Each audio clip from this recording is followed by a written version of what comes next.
In a dramatic twist, within the We That Citizen Coalition for Change faction, Tshabangu has reportedly fired Watchman Ngube from the party.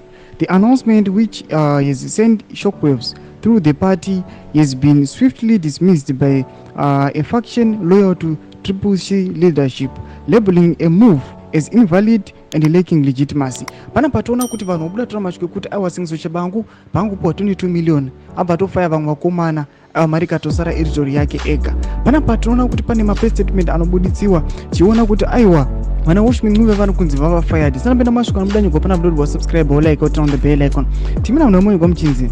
A press statement issued by the faction's spokesperson Williams Madzimure unequivocally refuted Tshabangu's authority to make such a decision.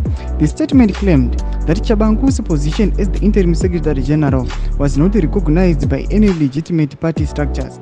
Furthermore, Madzimure described Tshabangu's purported legal opinion used to justify the move as a fake document and reiterated that the party leadership remains firmly in control. The statement emphasized that there has been no official party resolutions appointing Tshabangu to any senior leadership position, making his actions null and void.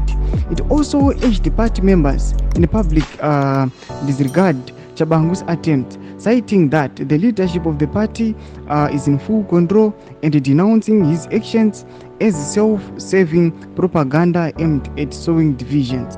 Panapa ndo patiri kuona kuti aiwa muri Zimbabwe this faction yana Tshabangu taunoti yajizwa marara manje.